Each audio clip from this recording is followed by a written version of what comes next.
अब हम लोग बनाते हैं प्रोसेस 3 अकाउंट।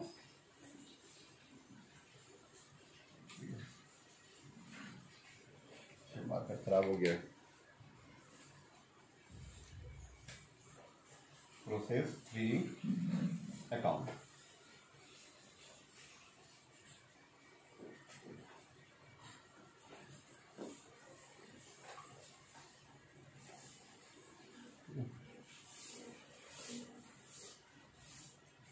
एक मिनट देख लेते कहाँ पे चमक रही है।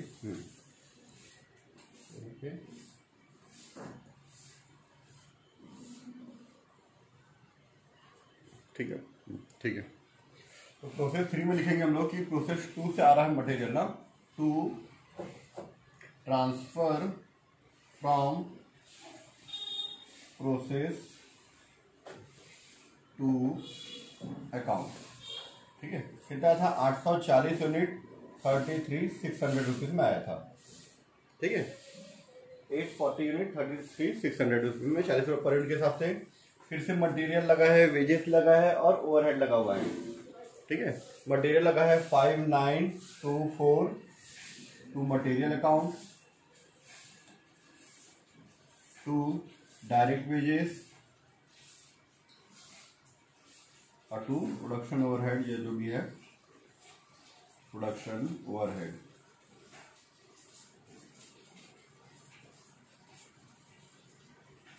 कितना है 8,000 दिया हुआ। ठीक है, 8,000 रुपीज 8,000 रुपीज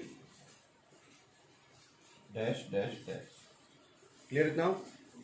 इसके बाद जो हमारा नेक्स्ट पॉइंट है, बोला है कि 15% लॉस होने के बाद 750 यूनिट बनेगा। एबनॉर्मल लॉस कितना है? Abnormal wastage 15%, 15% by normal, sorry ना, नॉर्मल वेस्टेज हमारा, नॉर्मल वेस्टेज अकाउंट। ठीक है, 840 यूनिट का 15% निकालो तो कितना आएगा हमारा?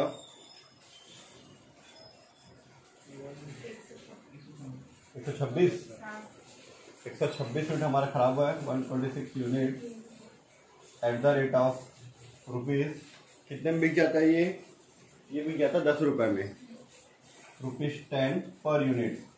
840 यूनिट में 840 यूनिट का 15% 126 यूनिट खराब होता है। खराब होने के बाद 10 रुपये के हिसाब से बिक जाता है। तो 126 यूनिट और 10 रुपये के हिसाब से 1260 रुपीज आएगा। अब 840 में 126 माइनस करने के बाद, 840 में 126 माइनस करने के बाद हमारे पास जो बचना चाहिए वो है 714 यूनिट, 714 यूनिट बनना चाहिए। बना कितना है? 750 बना है। बनना था 714, बना कितना है? 714 बनना था, 750 बन गया। तो हमारा 36 यूनिट एक्स्ट्रा बना है, 36 एक्स्ट्रा बना है। जितना हम सोचे थे इससे ज्यादा बना है। बनना चाहिए था 714 यूनिट, बना है 750, तो 36 यूनिट एक्स्ट्रा बना है। तो उसको बोलते हैं एबनॉर्मल इफेक्टिवनेस। ठीक है, एबनॉर्मल इफेक्टिवनेस कब होता है? जब हमारा वर्कर्स या मैनेजर्स जो फैक्ट्री में हैं वो लोग अच्छी तरीके से काम कर रहे हैं, वेस्टेज कम कर रहे हैं। हम सोचे थे कि 126 खराब होगा और लगभग 90 ही खराब हुआ, 36 यूनिट हमारा एक्स्ट्रा बच गया। तो इसको बोलते हैं एबनॉर्मल इफेक्टिवनेस, है ना। तो एबनॉर्मल वेस्टेज हो चाहे इफेक्टिवनेस हो, पहले इसमें से इसको माइनस कर देते हैं तो आ जाएगा 714। ठीक है, इसमें से इसको माइनस किया, ये आया by balance carried down. Abnormal wastage होगा चाहे एबनॉर्मल इफेक्टिवनेस होगा, जो भी होगा, तब हम लोग इसी केस में बनाएंगे। पहले बैलेंस कैरिड डाउन निकालेंगे, फिर ब्रॉट डाउन करके। ठीक है, इसका टोटल करते हैं हम लोग 8, 8, 16, 33, 49 और 5, 54 और 55, 4 का 4, 2 का 2, 6, 9, 15, 5, 5, 5, 2, 4। एक बार आप लोग भी ऐड कर लो। सही है तो लाइक बटन दबा दो। अभी कैरिड डाउन जो है 714 यूनिट, इसमें से इसको माइनस कर दो। 24 में से 60 माइनस करेंगे तो 4 का 4, 12 में से 6 माइनस हो जाता है 6, बचा 4, 4 में से 2 गया तो 2, 55 में 1 जाएगा तो 54। ठीक है, 54, 264। ठीक है, ये दोनों साइड का टोटल इक्वल हो गया। अभी जो कैरी डाउन है इसको लिखता हूँ नॉर्मल आउटपुट, नॉर्मल आउटपुट। ठीक है, ये जो नॉर्मल आउटपुट इधर आ जाता है टू बैलेंस कैरी डाउन के बाद to balance brought down, bracket में नॉर्मल आउटपुट। ठीक है, 714 यूनिट्स, 54624 सॉरी 224 264 ना 264। ठीक है, इसको इससे डिवाइड कर देखो तो चेक कर रहे हो आंसर आ रहा है कि नहीं आ रहा है। आना चाहिए 76 आना चाहिए, आ गया। ठीक है, चलो हमारा 714 यूनिट बनना चाहिए। जैसे इधर 714 यूनिट बनना चाहिए, हमारा जो बना है बन के जो तैयार हुआ है वो है 750 यूनिट, ज्यादा बना है। ठीक है, अब प्रोसेस 1 में लिखेगी 2 में जा रहा है, 2 में लिखेगी 3 में जा रहा है, 3 में क्या लिखेंगे फिनिश्ड स्टॉक में जा रहा है या वेयर हाउस में जा रहा है, कुछ जो भी लिख रहा था वो कुछ नहीं दे रहा था, ये लिखते हैं हम लोग फिनिश्ड स्टॉक अकाउंट, मतलब माल बन के हमारा तैयार हो गया। 1000 यूनिट से तैयारी की थी, 750 यूनिट बन के तैयार हुआ। ठीक है, इसका जो भी रेट आएगा eight the rate of rupees per unit. अब इसमें से इसको माइनस करते तो इधर आता था, इस बार तो ये ज्यादा है तो 750 में से इसको माइनस करेंगे तो यहाँ पे आएगा 36। ये एक्स्ट्रा बन रहा है, एक्स्ट्रा बना तो उसको लिखते हैं normal effectiveness to abnormal effectiveness. ठीक है, at the rate of rupees, जो ये दोनों में आएगा वो लिख देंगे। ठीक है, एबनॉर्मल का रेट इसी का ही आता है सेम। ठीक है, पर यूनिट देखते कितना कितना आता है।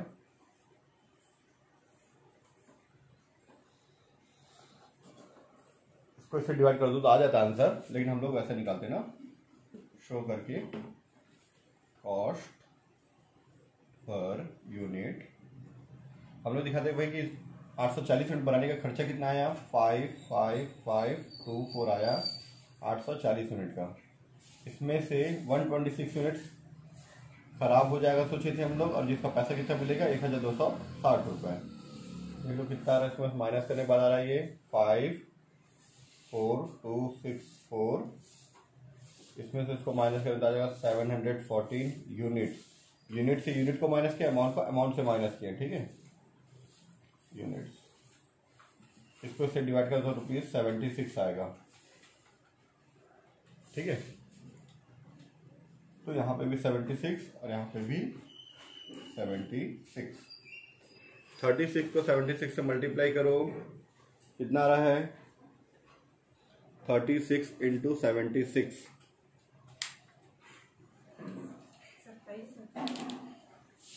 ठीक है 2740 36। ठीक है, और इसको 76 से मल्टीप्लाई करेंगे तो कितना आएगा, ये आ जाएगा मेरे ख्याल से 57,000 रुपीज आएगा। एक बार चेक कर लो आप लोग, 57,000 रुपीज। ठीक है, तो ये दोनों टोटल करने से 57,000 आ रहा है। ठीक है, ये 750 57,000 रुपीज, 750 57,000 रुपीज। ठीक है, अब उसके बाद फिर वही नॉर्मल वेस्टेज अकाउंट और एबनॉर्मल इफेक्टिवनेस अकाउंट बना लेते हैं हम लोग। ठीक है, तो मैं एंगल थोड़ा सा चेंज करता हूँ, नीचे कर देता हूँ। तो सबसे पहले बनाते हैं नॉर्मल वेस्टेज अकाउंट। ठीक है, प्रोसेस 3 में लिखे normal wastage account, normal wastage account, जो कि बहुत आसान है हर बार की तरह।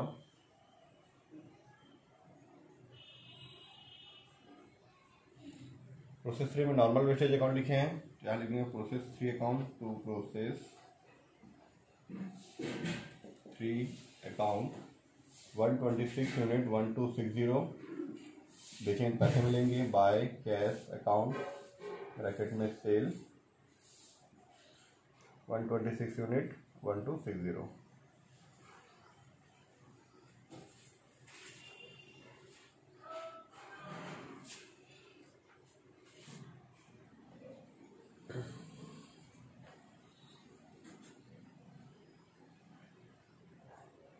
अब हम लोग बना रहे हैं abnormal effectiveness account. Abnormal effectiveness account, ठीक है। एबनॉर्मल इफेक्टिवनेस कहाँ था? इस साइड आया था। प्रोसेस 3 में एबनॉर्मल इफेक्टिवनेस इस साइड आया है, इसके डेबिट में, तो इसके क्रेडिट में लिखूंगा बाय प्रोसेस 3। प्रोसेस 3 अकाउंट कितना यूनिट है वो? 36 यूनिट है ना, 2736 आया है, ठीक है। गड़बड़ है। जब इफेक्टिवनेस आता है ना तो नॉर्मल वेस्टेज हमारा इस तरह से नहीं बनता, थोड़ा अलग बनता है। कैसे बनता है बताऊंगा, ठीक है। इसको थोड़ा सा मिटाना पड़ेगा हम लोग को, बताऊंगा कैसे बनेगा, बता रहा हूँ, ठीक है। अब नॉर्मल इफेक्टिवनेस में क्या लिखा है? 36 यूनिट आया तो 2636 यूनिट, ठीक है। हम सोचे थे 126 यूनिट खराब होगा, पर खराब कितना हुआ है? 90 यूनिट। 36 यूनिट तो हमारा एक्स्ट्रा बच गया ना। हम पहले ये सोचे थे कि 840 यूनिट आएगा, उसमें 126 खराब होगा करके, पर 126 खराब नहीं हुआ है, 90 खराब हो गया। 36 यूनिट हमारा 36 यूनिट एक्स्ट्रा बना है। हम लोग सोचे थे 126 खराब होगा, पर 36 यूनिट एक्स्ट्रा बना है, तो कितना हमारा बच गया? ये जो पैसा जो है, ये जो 36 यूनिट है ना, उसको हम लोग नॉर्मल वेस्टेज में वापस डालते हैं। तो नॉर्मल वेस्टेज अकाउंट, ठीक है, कितना? 36 यूनिट। और वेस्टेज में 36 यूनिट का कितना पैसा आता है? कोई 10 रुपये के हिसाब से दिया है यहाँ पे, 10 rupees per unit, eight the rate of ₹10 per unit. 10 रुपये पर यूनिट के हिसाब से दिया क्वेश्चन में, तो 10 रुपये पर यूनिट के हिसाब से यह आ जाएगा 360 रुपये, ठीक है। और फिर इसमें से इसको माइनस करने के बाद जो आएगा उसको यहाँ लिखेंगे to costing profit and loss account, bracket में प्रॉफिट। इसमें से इसको माइनस कर दो तो आ रहा 6, 7, 24, फिर 23 आएगा, ठीक है। कंप्लीट हो गया। अब देखो सीधी सी बात है बता रहा हूँ, नॉर्मल वेस्टेज दो जगह आया, एक बार यहाँ पे आया, एक बार यहाँ पे आया है। तो एक बार प्रोसेस 3 में लिखे नॉर्मल वेस्टेज अकाउंट, तो यहाँ लीजिए नॉर्मल प्रोसेस 3 अकाउंट लीजिए नॉर्मल वेस्टेज में। अब नॉर्मल इफेक्टिवनेस में नॉर्मल वेस्टेज अकाउंट लिखा है ना, उसको यहाँ पे आना चाहिए था, लेकिन हम लोग लिखे नहीं। ये थोड़ा सा गड़बड़ हो जाएगा, तो सुधार लेना, ठीक है। थोड़ा सा मैं कॉलम पीछे कर लिया हूँ, नीचे हमारे पास स्पेस है नहीं। तो बाय एबनॉर्मल इफेक्टिवनेस,